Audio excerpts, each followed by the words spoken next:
this one. There we go. Thank you guys for joining me on Sunday nights. I really do appreciate it. This is our little spur of the moment college recruitment presentation here. Spur of the moment in the sense that there's a lot of behind the scenes operations that were in place, getting put into motion, and our little venue changed last minute. So I appreciate it again that you guys are here with us. So hopefully we can give you some information to potentially get your daughter going on the college process for soccer or potentially even just for school, and to hopefully answer some questions for you, fill in some blanks, and at least give you base level of a base level of understanding of what potentially might be in your future. So just wanted to go ahead and introduce Miss Deborah Serber, who's also in here with us. Hi, everybody. Deborah's here with Get College Bound, a college consultant service, and she's very instrumental in helping me fill in my blanks in terms of what to expect in the non-soccer side of things, in terms of financials or anything else in that realm. So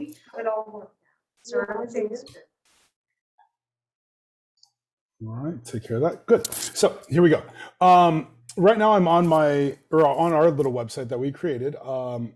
This is a little one-stop shop for college coaches to access potential player profiles, videos. These link directly to certain players' trace videos, to their YouTube videos, and it's just a good little way for us to kind of highlight our girls in a new, more unified technological manner, so that they can actually visit this site live on site when they're watching a game, pull up highlight videos, pull up more than they would normally get from a traditional pamphlet. So I'll get into that process later, but here you go. So we're going to throw up schedules and stuff like that on here as well. And team managers have access to add in links to the players themselves. So as you can see, I've created shells for our DPL teams, our SoCal League teams, our Academy teams. And this is just, again, a one-stop shop for college coaches. Now, if we head into this section, I've already put in the password for this website. The password was sent out via email, but in case you did not get it, there it is for you in the chat window. It is go SDSC all lowercase. Once you plug that in, you're going to be able to access this presentation, as well as numerous articles on recruitment timelines, how to create film for different positions, sample films that we've created from our club, email templates, tips, what goes into those emails, building a social media brand, and then for you managers, you'll actually have the ability to make a copy and create your recruitment templates and brochures for tournaments where college coaches may be. Again, I'll get into that a little bit later, but I just wanted to give you an idea of what the website did look like. So a lot of these articles are pulled from Trace and other sources, and then just my own personal knowledge and experiences with our kids through the college process itself. So moving on, let's get into our actual presentation here. So there we go. Hopefully we were good on that. Can we see that? Good. Deborah, I'm just going to rely on you to be my thumbs up person. So, so there we go. Again, my name's Aaron Jaffe. I am your girls' college director, or college coordinator, sorry. Director is a heavier term. So here's your little table of contents for the presentation. Again, this is on the website if you wanted to follow along with it. So here's my contact information, a.jaffe@sdscsurf.com. Phone number, our girls' director of coaching, of course, is Rafi Rotolo. His email, and then our Academy and DPL director is Joe Montoya, and there's his email as well. A little background on me is that I never played college soccer. I didn't even play high school soccer, and I've just kind of been around this game for 13 years as a coach and another 6 or 7 years as a player in the youth ranks. And I just love the sport. And, big kudos goes out to Pete Stogsdill, who's our operations director now. And he kind of saw what I was doing with one of our 2003 teams that, we were the first girls team to go and play the national championships. And that was before we were in the academy or ECNL ranks. And so we were very successful with that team. And he saw what I did with those players. And he said, hey, you would do a great job at this, and kind of plugged me in. And then before we knew it, here we are. So that's a little bit about me. I just kind of beat the pavement and made a lot of connections here on the West Coast on my own. So that's just the type of person I am, to where if one of you were to come up to me and say, hey, do you have a connection to blank school? If I didn't have it right away, I'd get it for you within probably a week or two, just to, leverage those networks and see if we can't advocate for you. So um, again, here's Miss Server's information. Website's gatecollegebound.com. I'll let you guys kind of cruise that on your own. It's very polished. Well done. Well done, the website. Contact information, then her business partner, Miss Kristen Solo, who's not with us tonight, but both of them can be reached via email. Anything else you want to add on that part? Sounds good. Looks Awesome. good. Appreciate it. So getting into a little bit of my role. So I touched on it a little bit in my long-winded introduction, but the club is here to provide our players access to platforms. And so we are finally at a national platform, which is the Girls Academy. We also have the DPL, the Development Player League. That's another national level platform. And then we have the regional platform, which is the SoCal Soccer League. And these are all different avenues in which our girls can be shown and challenged developmentally to be ready to potentially play at the next level if they so choose.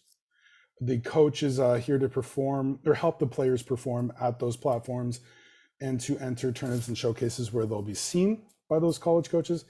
And then the family and individual is really the core of this process, where you and your daughters are going to embrace this process, this college search process.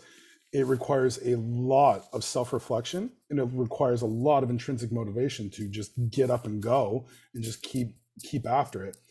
And in addition to that, you have your dedication and perseverance through potential setbacks. I really, really, really want to be adamant that the families and individuals, you guys own the process. I am here to just kind of serve as your guidance, your bumpers to keep you down the lane, so that hopefully you can hit the most pins on the way down there. That's a bowling reference. I'm an old soul, so please just bear with me on that. So again, I'm not here to tell you, hey, you're going to play in college and you're going to get XYZ scholarship or whatever. I am not here for that. I am here to help you potentially find your fit and to give you that guidance that you may need. So hopefully that's very, very clear. So you guys are driving the process. I'm here to advocate and support you throughout. So cool.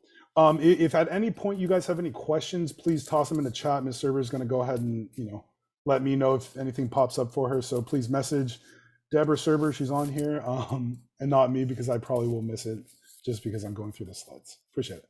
So moving on from there, the process itself is a really daunting task. It is very intimidating to think about what happens in the next, on average, 0 to 4 years, right? It is going to play a large part in how our lives as players are shaped. Where are we going to go to school? The region. Where are we potentially going to graduate, work, live, and potentially spend the rest of our lives? And that's a massive task. So I just want to be super clear. I do not envy any of you. Luckily, I'm old enough at the point where I've gone through multiple different avenues, so I can give input on multiple different things. But yeah, it's tough and it's not easy, but at the end, it's so rewarding, because you're going to be setting yourself, if you're a player, or you're going to be setting your daughters off on the next phase of their life, essentially. So it's exciting. The process itself, you get to write your own story. How do you want it to go? If you put a little bit of effort into it, you're going to get a little bit of reward. If you put a lot of effort into it, you could potentially get a lot of reward, and that's ultimately up to you. So thinking about what you want from your college experience, the start has to usually be location, just because we're from wonderful Southern California. So it's, one of the first things that we talk about with any of our players is typically, do you like the rain? Do you like seasons? Do you like snow? Do you like heat? What do you like? Because we're from this almost air conditioning on all the time climate. So, there's other things like a bigger, small school, industry pathways, meaning there's schools all over the place that have fantastic partnerships with different industry. And those can potentially springboard into internship opportunities, which could potentially go into a career path. And different schools just have different opportunities. So, another consideration would be how do other athletics fit into it? Do you want to go to a big, a Power Five school where college football dominates? And there's just certain things to that in terms of culture and everything like that. So, um, thinking about what type of student we are we academically motivated? If not, you better get academically motivated, because you just open up so many more opportunities. But if you're an academically gifted person, then potentially you're looking for a higher echelon type school. And if you are a student that struggles a lot and you simply, school's tough, then maybe not going to an Ivy League might be the answer for you. So there's fits for all of us, right? Financial situation, that's a big consideration in the college process in terms of selecting a school, because me personally, that was a big reason why I went to a 4-year and then came back. My family and I couldn't afford it anymore, so I ended up at a community college, and and that's what led me into a state school. So there's those kinds of ramifications to it as well. We talked about region already, and then the last little part's the soccer part, in terms of what level of player are you truly. And this is a tough question, because we all start this journey thinking that, I want to play in Division I soccer, and I want to play for UCLA, Stanford, or one of these big schools that are perennial powerhouses. Are we a UCLA player?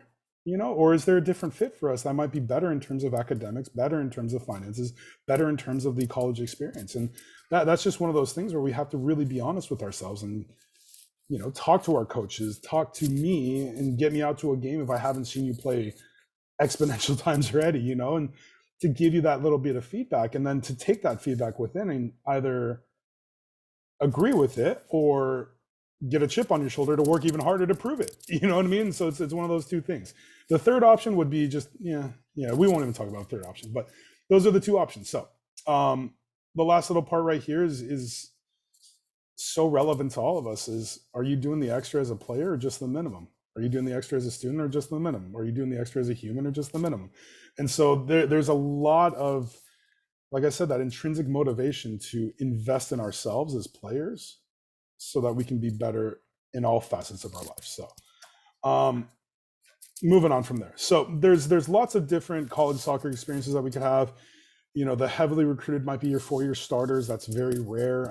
You might be just a practice player, because certain schools only have 18 travel spots per game. So that might be part of your experience your first year or two. You might be a red shirt, to where you don't play any games and you're just training the first year, and that gives you an extra year of eligibility. You could potentially be a non-recruited walk-on, to where you just go and try out basically, and you're not guaranteed any type of roster spot. But there's something to be said, and I'll jump down to roster sizes on that one, is that with women's soccer especially, these rosters are massive, because we have a thing in the United States that's wonderful called Title IX, where we have to equally fund women's sports as much as we fund men's sports. And that's just one tiny little portion of it. But so these roster sizes are big. So not everybody gets to travel. Not everybody gets to play. And that's just one of those things where we have to think about in terms of the college soccer is, would you potentially rather go to a Division I school where you might not make the travel squad, or would you rather go to a Division III where that has a massively influential medical program where you will play, and those are those little sliders that we have to weigh out in order of finding our optimal fit. So medical degrees fit into this in the sense that some schools will not let you play college soccer if you want to be someone that's working towards a medical degree, excuse me.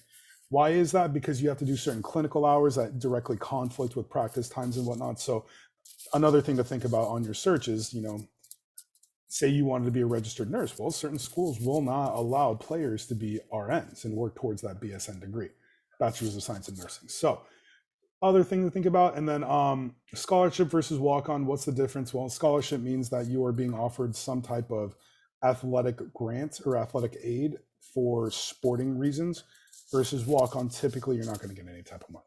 And we'll get into financials and stuff like that way later. So any questions so far? Are we good?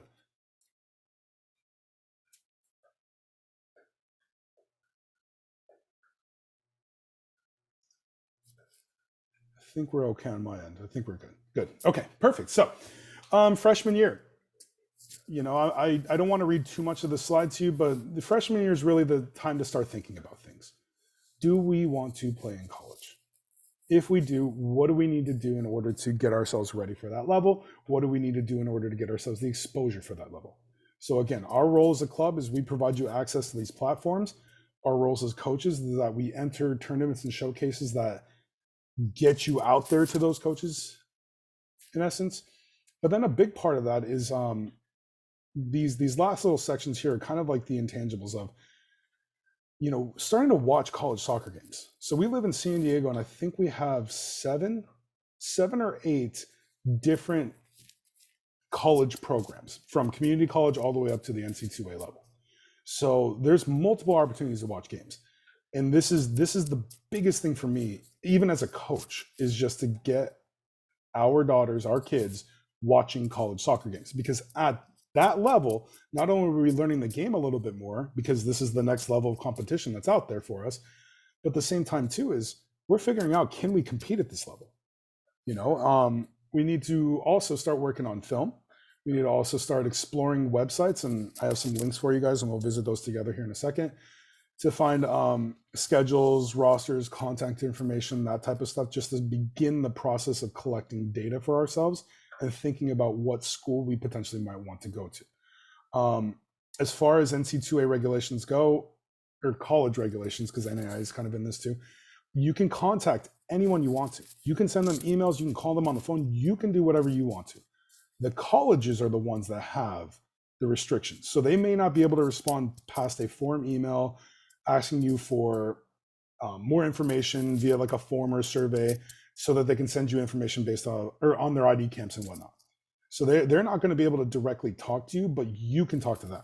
So that's just the big thing. So if you're this advanced right now and you have your list of 10 or 15 schools that you want to potentially target, great, you can start to form that email at this point. But realistically, we're just trying to figure out, do we want to play in college, and starting that path towards getting some of the film and the other stuff ready. So sophomore year, this is when we really think about, what is it that we like to do? So now we might have like an idea. We want to play in college. Great, let's do it. What do you want to do?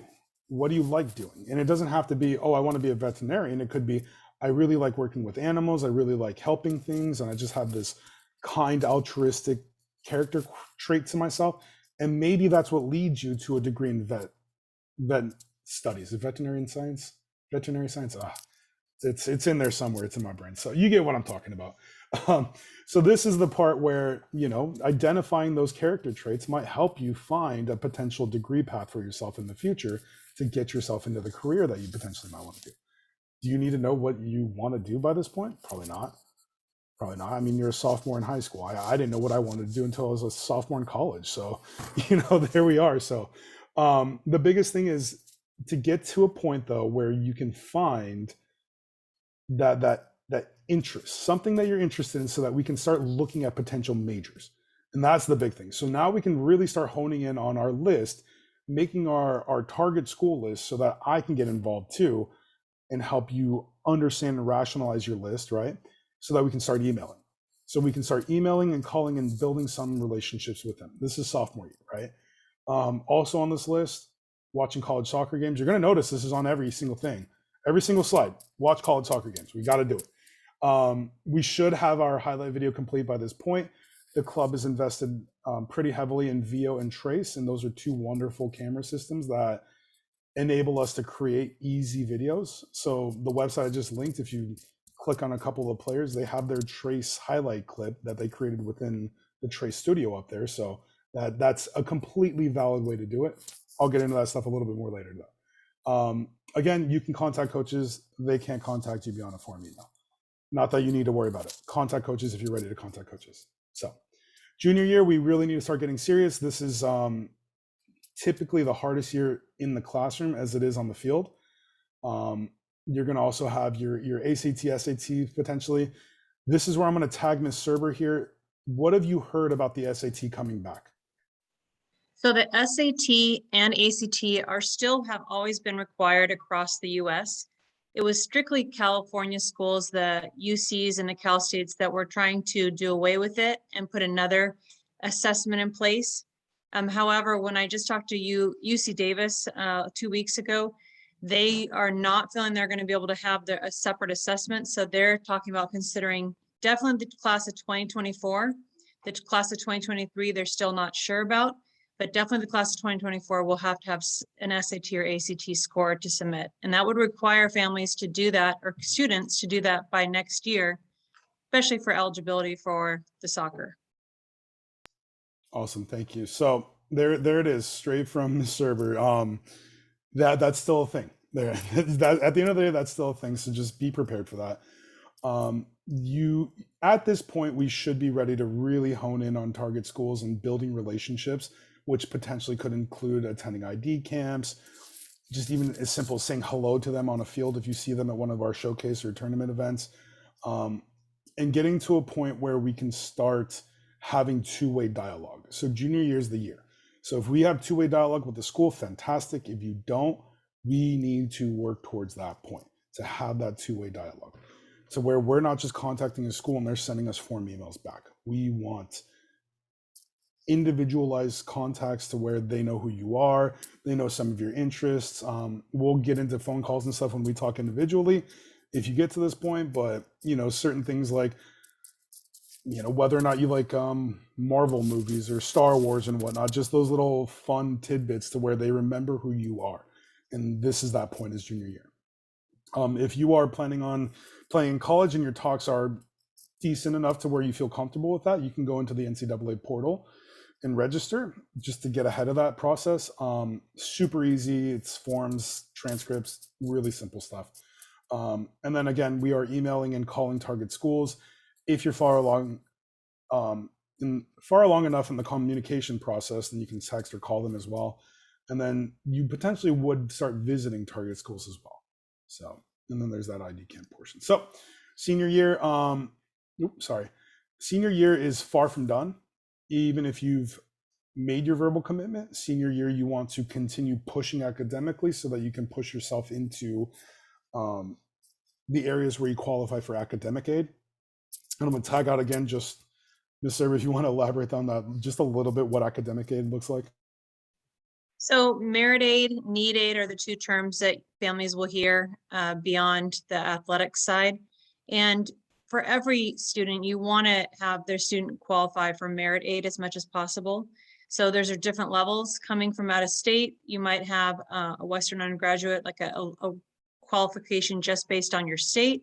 But for most part, they're tying now GPA and SAT and ACT scores to that money. So you can get a good GPA, but you also have the scores to be able to qualify for some of those as well. And that's huge. It's so big because if we're far along enough in this process to where schools are starting to prepare financial packages and potential aid packages, everything like that, then you may potentially play yourself into a school that's a little bit more of a reach just through academic achievement. There you go. So if you qualify for more academic aid, you need less athletic aid, which then might elevate that school into your financial profile. And then the coaches might take that chance on you just because you don't need as much money. So there's so many different little variables at play here. So the best thing that we can do is to make ourselves as recruitable as possible. To do that, perform in the classroom, really seek help when it's needed, ideally before it's needed, to be proactive and understand, hey, me personally, I'm not the best in the chemistry sciences. So if I'm taking an AP Chem class, I better have a tutor and I better be getting after it so that I can prepare myself before I slip and fall. So just to chime in one more thing on that, yeah. Jaffe, is that honestly, as students by junior year or even sophomore year, you guys need to look at the coursework that the colleges are requiring. If they're saying they need 3 years of science, they really have very specific of what they mean for 3 years of science. So make sure you're taking the right courses because it could mess up if you can get into that school. That's awesome. And that's genuinely why we want to bring Ms. Serber in today, because I know where some of you guys go to high school, and I know that your counselors are overloaded at some of those places. So potentially that might be a good way to introduce yourself to Ms. Serber, is to ask for some of that advice and some of that advising. So Going on from there. So yeah, if we are in senior year, we're registered for the portal. We are definitely emailing, calling target schools, hopefully texting them at that point. Hopefully we're in the two-way communication mode and we're just really starting to fine tune down to our last 3 to 5 schools that we're picking from. And then again, attending ID camps, visiting those target schools, and watching college soccer. Those are the big ones. So, oops, we go backwards. There we go. A few links in here. These are there for you on the presentation itself. This first one's going to take you to a map that you can do a college search based on the nation. If we want to pull it up like this. So as you can see here, we got 24 schools in here, 20 or 11 in here that match this constraint. So if I go in here and I go to soccer and I choose, say, let's just do NCAA 2, then we can notice, hey, there's 20 schools in California, and then 69 schools in this area, 34 schools here, 46 here. The East Coast is typically bigger for D2 schools, but this just gives you a basic idea of where some of these schools are located. And then you can actually do a little state search. And if I zoom in, zoom in like this, you can see how those schools are spread out. And then if I zoom in further, it will actually give you the school itself. So just a cool little website there for you. Another one that we like to use is this guy. It's a US news-based website, but I say that hesitantly just because you can pay for ads on this as a school. And so that's just something to keep in mind. What I typically like using this for is this area over here, where the rankings and stuff, like, okay, fine. Tuition and fees, pretty accurate in terms of what they're pulling from the websites, your enrollment numbers, the acceptance rates. This is the big one. So it's a big little major search to where you can start constraining it, say by education, and then boom, all of a sudden this little area is going to refine, and then we can start seeing, okay, what schools are available with degrees in education. And again, you can pay to get your listing higher on this. So just take all that with a grain of salt. This is more just to find out what schools have these potential offerings and potentially how much they cost in those enrollment sizes. So there's that for you. And then the portal's up here. I'm not going to click on that just because it's so specific to a few of us. So yeah, good. We're back to full screen right now. Oh, I made it work. I don't know how I made it work. Oh, it's not full screen. All right, let's do this. Get to this point, boom, there you go, resources. Okay, so here we are with the financials part. I'm going to skim through this just because it's so specific, but the biggest thing that I really want to hit on in this area is that athletic scholarships are only one part of the equation. The myth of the full ride scholarship, very rare, and especially when you break it down to equivalency sports versus headcount sports. The short way to explain the two is that a headcount sport means that the stated scholarship limit's absolute. The number of athletes receiving awards cannot exceed this number, even if the awards are partial. What that means is that a headcount sport, you only get a certain number of scholarships, and no school can get over that. So certain schools may be only able to offer you X amount percentage just because they have typically 14 full scholarships to divvy out for Division I athletes, if that makes sense. So there's certain schools that are like that. And with that said, unless you are a national team level player that's playing internationally as well, typically speaking, you're not going to get a full ride at most schools. It's going to be some type of balance between athletic and academic aid, as well as grants, scholarships, the WUI. Ms. Server, if you want to explain kind of what some of those things are. So just kind of specifying on the WUI, the Western Undergraduate Exchange, so I believe 9 states have made an agreement between each other that they would either have opportunity to get in-state tuition for being out of state in one of those states. So for example, Arizona, Nevada, Oregon for some schools, Washington, and then, or they would have a separate column of tuition costs for those in the agreement of that WUI. And for example, Montana's in there, but Montana is again associating now GPA and scores with that. But the little kind of note caution, I know I don't want to go too deep, but be very careful when you look at these WUI prices. Some of them will let you change to be an in-state tuition. So say you buy a property in, Utah and you want to then become an in-state resident, you can do that, or you can choose the WUI. So you can't have both. You have to kind of pick one of those paths. As a freshman, you can't change that in your 4 years. So just little stuff. And again, if you have a specific school, I can talk to you more about that. But just kind of look at, they're putting a lot of restrictions and clarifications on each of those types of financial aid. Thank you. So again, different ways to find funding, not just athletics. I don't want to get too far into this because this is some meaty stuff and it's ultra detailed, and I don't know if it's going to apply to a lot of us, but essentially there are recruitment rules in place, but you do not have to worry about them as player or parent. You guys, myself, we can contact coaches. They just can't necessarily respond with an individualized response until some of these deadlines. So I'll let you guys peruse through these at your own leisure here, but every division has different communication rules. Typically, as you start going down, the rules loosen up a bit just because they want to allow those schools at the Division 3 to NAIA level to have a bit more equal footing in regards to their recruitment efforts. So this is all here for you. This is all here for you. So what I will say though is that for scholarship schools, for athletic scholarships, you're looking at the Division 1 level, the Division 2 level, not the Division 3 level. They can only provide academic aid. Then the NAIA, which is a completely separate athletic association, and then potentially the JC community college level. So those are the levels you're looking at. So basically everybody but Division 3 schools. So just a little thing to keep in the back of your mind as you're going through these. If you're expecting athletic aid for Division 3 schools, don't. It's just not gonna happen. So cool. I added a little bit of quick notes here in terms of communication with coaches. Again, this is all here for you. This is going to take you straight to the same doc that I've linked on the website in our little player parent resources. Emails are very, very, very important, and getting those out is very important, and making sure that they're formatted in the proper way and they're not just copy and paste are paramount. So I've kind of broken it down here. Typically it's a paragraph. You can copy paste the first paragraph and the third paragraph. The second one's usually going to be something individualized about the school.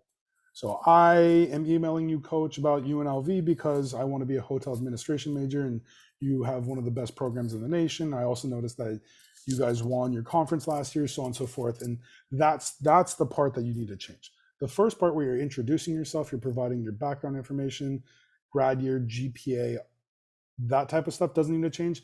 And then the last one where you're giving them a chance to see you play with your highlight video, schedules, that kind of stuff, that doesn't need to change. So hopefully I've explained that well enough. If I haven't, Smarter Jaffe, the past Jaffe that actually typed this up and whipped it up for you, he's got you on that one. So there you go. The last little bit, I know we have some team managers in here. Handing out pamphlets and grabbing business cards is huge for me so that I can potentially follow up, and then also so that the kids can follow up with the coaches that show up. So typically at a big event, say it's Surf Thanksgiving Showcase, we would hand out a pamphlet to a coach. That coach would then give you a business card, or you have a little notepad to write down their name. And then at the end of the day, we collect those lists, send it out to the players. And then the players ideally look at the list and go, okay, I really like the University of Laverne. Let me go look this up, send them a follow-up email thanking them for coming out, just because that's just one extra step that we can do that makes us stand out a little bit more from the other 500 or 600 emails they get a day. So anything we can do, that's more. So managers, bing, bing, bing, like stay alert on that one. We can work together on that. I'll be sending out more information to you guys in the coming days. So cool. Communication with coaches. As far as ID camps go, you're going to get a ton of emails for ID camps, and I've kind of changed my tune on ID camps because of the quarantine period that we went through. So there's typically two schools of thought regarding identification camps, right? There are coaches that use ID camps to find players to go watch live, and then there are players or coaches that use ID camps to solidify their impression on a player that they've seen play live. So it's usually one or the other, and it depends on the school, and that's where I can kind of help you out. So say for instance, UC Santa Barbara, they're a school where they like to use ID camps to find players to then go watch live. because they place more value on watching the player live. So if they've seen you play live multiple times, maybe that's not one of the schools that we would go to an ID camp. That's where I can come in and assist you guys through that process and kind of navigate those waters. As parents, you guys are probably getting emails now from different ID camp services. I don't want to mention names just in case someone sees this and they yell at me, but those ID camp services are good in the sense that it puts you in an environment where you're working against other like-minded student athletes that want to play at the next level, and also working together with a college coach. The one caveat with those big group ID camps is that those coaches get maybe 30 minutes to an hour to work with your players. And what they're really going to get out of that is identifying a kid that they want to go to their on-campus ID camp to then watch and interact and play with for a longer period of time. So if you are very proactive with your list, it's a lot better to go to the big camps or the specific camps than it is to go to the big camps. I kind of flipped it there. So a lot better to go to specific ID camps than it is to go to bigger camps, just because when you go to a specific ID camp for a school, you can tour the campus, get to know the coaches, work with them. They get to know you a lot deeper, and those are just generally better connections. So there's some stuff on ID camps. With that said, you also might not want to go to the ID camp for your dream school first. You might want to go to one that's like a little bit lower on your list just to get the feel for one out of the way and kind of go from there. High school athletes, there are high school rules in the CIF San Diego section. Just be aware of that. Make sure you're talking to your coach so that you can get your ID camp approved via CIF. If they don't approve it, then you risk having a sit-out period. I think it's a 2-to-1. So for every ID camp, you have to sit 2 games. Every day of an ID camp, you have to sit 2 games. So that's just the thing. It's super easy to get approved. You send a link to your coach. Coach forwards that on to their AD. AD forwards it on to CIF through a form, and then it usually ends up the next day or on that list. But typically they ask for a 2-week lead time on that. So just an FYI for high school athletes. Good. We don't have to worry about this anymore, the Google Drive. I guess I didn't delete that, so just ignore that part. Okay, we built the website, I threw everything onto the website for you. That's the www.sandiegosc.com. It's been a long trimester. Lots of grading tonight, sorry. Managers, there's your link to the templates. That's also on the website. And then the last little bit right here, the biggest thing to remember is that we're here for you. You're not alone in this process. Please let us know how we can help you. Let me know how I can help you. We're pumping out college commitments at a decent clip right now. And I can safely say that almost all but one, every single one, I've spent upwards of 20 to 30 hours on the phone with their coaches, parents, families, and everything like that. And that's something that I take joy in, just achieving that end goal of ours and, potentially getting a player placed. So that's that. I think that's it. So I'm going to go ahead and stop sharing my screen so you can see my lovely face here. If I can do this. There we go. That's me. That's me. Apparently I have a purple background, so I'm just going to go ahead and open up this again so it's not purple anymore. Are there any questions before I send you off into the night? No questions. I'm going to toss you a link to the website again if you need it. I'm going to toss you a link to that form again if you need it for us just to kind of keep track of who came in tonight. Yeah, if there's no questions, honestly, my phone number's on the website. My phone number's on the presentation. Please reach out to me, shoot me a text, give me a call, however you need to get a hold of me. I would love to talk with you guys more on that process. So appreciate all of you. Appreciate you, Ms. Serber. Thank you for coming. Thank you. And I just want to clarify, will the managers be receiving this recorded presentation? Yes. So I'm going to be uploading this onto YouTube basically, and then I'm going to post this video link onto the website that we have as well, and then also sending an email. So we will get this out for you. Cool. If there's no questions, then thank you guys so much.